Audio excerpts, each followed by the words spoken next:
તો રશિયા અને યુક્રેન વચ્ચે યુદ્ધનો આજે છઠ્ઠો દિવસ છે। રાજધાની કીવ તરફ રશિયન સેના આગળ વધી રહી છે।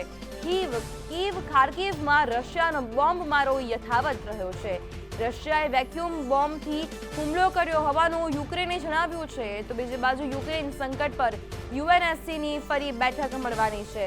અમેરિકામાંથી 12 રશિયન ડિપ્લોમેટ્સને હાંકી કાઢવામાં આવ્યા છે। રશિયા પર પ્રતિબંધો લાદવામાં આવ્યા છે ત્યારે અમેરિકાએ પગલાં લીધા છે। યુક્રેનના લોકો શાંતિથી કીવ છોડી શકે છે તેવું રશિયાએ કહ્યું છે। મહત્વનું છે કે યુક્રેનમાં પરિસ્થિતિ હવે બદથી બદતર થતી જઈ રહી છે ત્યારે રશિયાએ કહ્યું છે કે યુક્રેનના લોકો જે કીવ છોડવા માંગી રહ્યા છે તે શાંતિથી કીવ છોડી શકે છે। મહત્વનું છે કે કીવમાં રશિયન સેનાએ ઘેરાબંધી કરી છે અને ધીમે ધીમે તે આગળ વધી રહી છે અને તેના જ કારણે હવે રશિયાએ કહ્યું છે કે લોકો ત્યાંથી જઈ શકે છે। અને બીજી બાજુ ભારતીયોની જો વાત કરીએ તો ભારતીયોને પણ પરત લાવવામાં આવી રહ્યા છે। આ દ્રશ્યો અહીંયા જોવા મળી રહ્યા છે કે કીવમાં કેવો ભયાનક માહોલ છે। સેના ગમે ત્યારે પેટ્રોલિંગ કરી રહી છે તો બીજી બાજુ બોમ્બમારો થઈ રહ્યો છે અને લોકોમાં ગભરાટ પણ ફેલાયેલો છે। કીવ તરફ સેના જઈ રહી છે। કીવ ખાર્કિવમાં રશિયા બોમ્બમારો કરી રહ્યું છે અને તે હજી પણ યથાવત છે। છઠ્ઠા દિવસે પણ આ યુદ્ધ યથાવત છે ત્યારે ગોળીબારીના નિશાનો પણ આ વાહનોમાં દેખાઈ રહ્યા છે। એના પરથી અંદાજો લગાવી શકાય છે કે લોકો કેટલા ભયભીત હશે કારણ કે બોમ્બમારાના ધડાકા સંભળાઈ રહ્યા છે। સાથે જ બુલેટ જે નીકળી રહી છે બંદૂકોમાંથી તેના કારણે પણ લોકોમાં ભયનો માહોલ ચોક્કસથી દેખાઈ રહ્યો છે। પરંતુ કીવ જે છે તેમાંથી યુક્રેનના લોકો અત્યારે તો નીકળી રહ્યા છે। સેટેલાઇટ દ્રશ્યો મેં આપને બતાવી રહ્યા છે કે કીવમાં રશિયન સેનાનો જમાવડો છે। મોટી સંખ્યામાં સેનાના જવાનો છે તે અત્યારે ત્યાં તૈનાત છે અને તમામ જે પરિસ્થિતિ છે તે અત્યારે વિપરીત થતી હોય તેવું નજર આવી રહ્યું છે। ગઈકાલે બંને દેશ વચ્ચે બેઠક થઈ હતી પરંતુ કોઈ નિવેડો ન આવ્યો હોય અને તેના જ કારણે રશિયન સેના છે તે અત્યારે તૈનાત છે કીવ વિસ્તારમાં। સેટેલાઇટના દ્રશ્યો અમે આપને બતાવી રહ્યા છે તો યુદ્ધનો આજે છઠ્ઠો દિવસ છે અને આપને જણાવીએ કે 5300 સૈનિકોના મોત થયા હોવાનું સામે આવી રહ્યું છે। તો રશિયાને કેટલું નુકસાન થયું છે તેની જો વાત કરીએ તો 100થી વધુ ટેન્ક છે તે પણ યુક્રેને નષ્ટ કરી નાખી છે। યુક્રેન પણ વળતો જવાબ આપી રહ્યું છે અને 29 યુદ્ધ વિમાનો છે તે પણ રશિયાના તોડી પાડવામાં આવ્યા છે। યુક્રેન દ્વારા આ તમામ દાવાઓ કરાઈ રહ્યા છે તો સૈનિકોના પણ મોત થયા છે। 29 હેલિકોપ્ટર્સ છે તેને તોડી પાડવામાં આવ્યા છે। રશિયા એક બાજુ યુદ્ધ કરી રહ્યું છે તો બીજી બાજુ રશિયાને ભોગવવું પણ પડી રહ્યું છે। 191 ટેન્ક છે તેને પણ નુકસાન પહોંચ્યું છે। રશિયાને બધી જ રીતે નુકસાન પહોંચી રહ્યું છે। આર્થિક રીતે પણ મોટો ફટકો પડવાનો છે। 73 તોપને પણ નુકસાન પહોંચ્યું છે। તો છઠ્ઠા દિવસે યુદ્ધના છઠ્ઠા દિવસે આ નુકસાની રશિયાએ ભોગવવાનો વારો આવ્યો છે। 816 બખ્તરિયા વાહનો છે તેને પણ નુકસાન પહોંચ્યું છે। યુક્રેન દ્વારા વળતો પ્રહાર કરાઈ રહ્યો છે। 2 જહાજો છે તે પણ ત્યાં પણ ગોળીબારો થયા હતા। મિસાઇલથી હુમલા યુક્રેન દ્વારા કરાયા છે। તો 5 એર ડિફેન્સ સિસ્ટમ છે તે પણ રશિયાની નષ્ટ કરી નાખવામાં આવી છે તે તોડી પાડવામાં આવી છે। સાથે જ દરરોજ જો વાત કરીએ 1,12 કરોડનું ધોવાણ રશિયાનું થઈ રહ્યું છે કારણ કે રશિયાને આર્થિક ફટકો પડવાનો છે। રૂબેલ ચલણમાં 10% ઘટાડો આવ્યો છે એટલે કે હવે અનેક ફેરફારો થઈ રહ્યા છે અને રશિયાએ બધું જ હવે ભોગવવા માટે તૈયાર રહેવું પડશે। રશિયાના શેર બજારમાં 40% ઘટાડો આવી ગયો છે। રોકાણકારો છે તે પણ અત્યારે ચિંતિત થઈ ગયા છે અને અર્થવ્યવસ્થા પર ઘણી જ તેની અસર પડશે।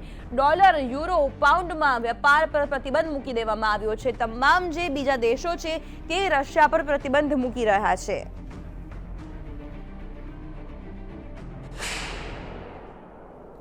તો તો યુદ્ધનો આજે છઠ્ઠો દિવસ છે, પરંતુ રશિયાએ ઘણું નુકસાન વેઠવાનો વારો આવશે. સહયોગી દિવ્યા ગઢિયા જોડાઈ ગયા છે.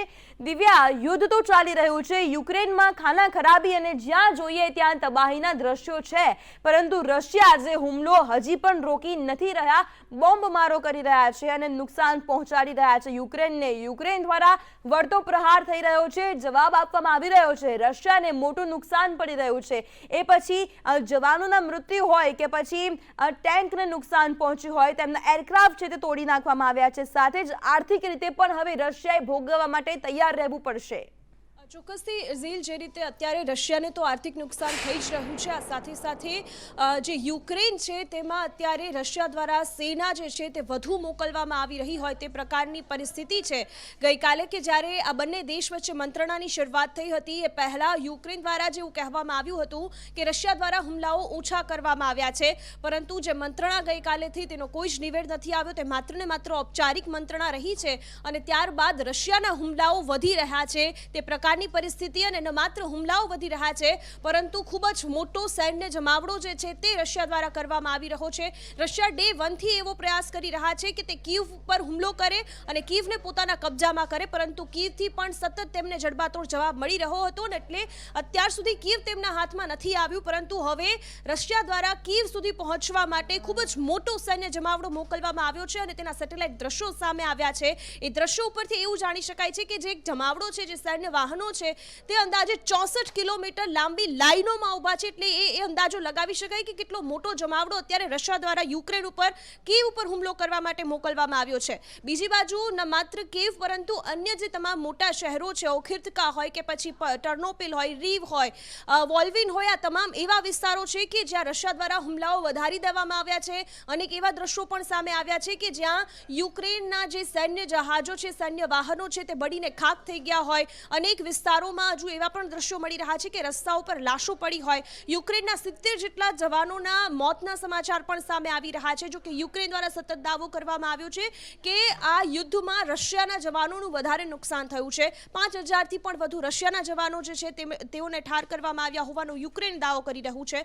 પરંતુ પરિસ્થિતિ વધુ વણસતી વિપરીત થતી જઈ રહી છે ઝીલ, કારણ કે અત્યારે જે ગઈકાલે મંત્રણા થઈ ત્યારબાદથી રશિયાના હુમલાઓ સતત વધી રહ્યા છે. રશિયાને એવું લાગતું હતું, પુતિનને એવું લાગતું હતું કે 1 કે 2 દિવસમાં તે કીવ ઉપર હુમલો કરી લેશે ને કીવને પોતાના કબજામાં કરી લેશે. પરંતુ હવે યુક્રેન, જે પહેલા ઝેલેન્સ્કી કહી રહ્યા હતા કે જે 2014માં યુક્રેન હતું તે અત્યારે 2022માં નથી, અને આ સાથે જ યુક્રેનને ન માત્ર અમેરિકા, ન માત્ર યુરોપિયન દેશ પરંતુ તમામ જે યુરોપિયન દેશો છે તેમના દ્વારા અત્યારે સહાય મળી રહી છે. ઓસ્ટ્રેલિયા દ્વારા પણ તેમને સહાય આપવામાં આવી રહી છે.